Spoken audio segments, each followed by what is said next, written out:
The other one, guys, is Houston Sports Talk back in the video today. And today the Green Bay Packers have released two-time Pro Bowler Jaire Alexander. The two-time Pro Bowler has been released after playing 7 games in 2024 and 7 starts. He had 2 interceptions returned for 52 yards and 1 interception touchdown. Longest return was 35 yards out of those 2 picks. He had 7 passes defense, 1 fumble recovery, and 16 tackles. Jaire Alexander's contract was really bad, and I think one of the big reasons why the Packers are releasing him is he has been very injured in the last 4 seasons. Now, 2022, he did play 16 to 17 games, but in 3 of the 4 last seasons, he has had seasons where he's played 7 or less games. 7 games this year, 7 games 2023, so 10 games missed in the last 2 seasons.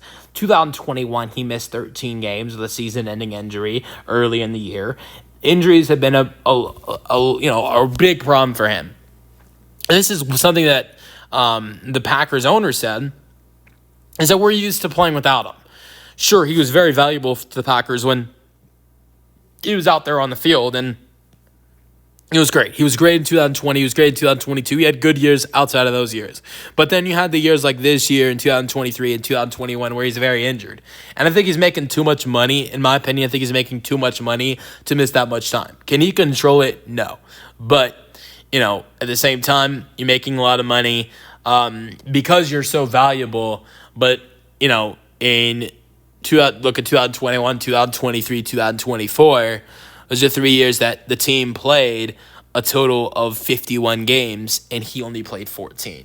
So, but I still think there's going to be a lot of teams that are going to go out there and try to look for him. I think one team I would look at is going to be the Miami Dolphins. We know they're looking to part with Jalen Ramsey. Jaire Alexander could be a good replacement, potentially.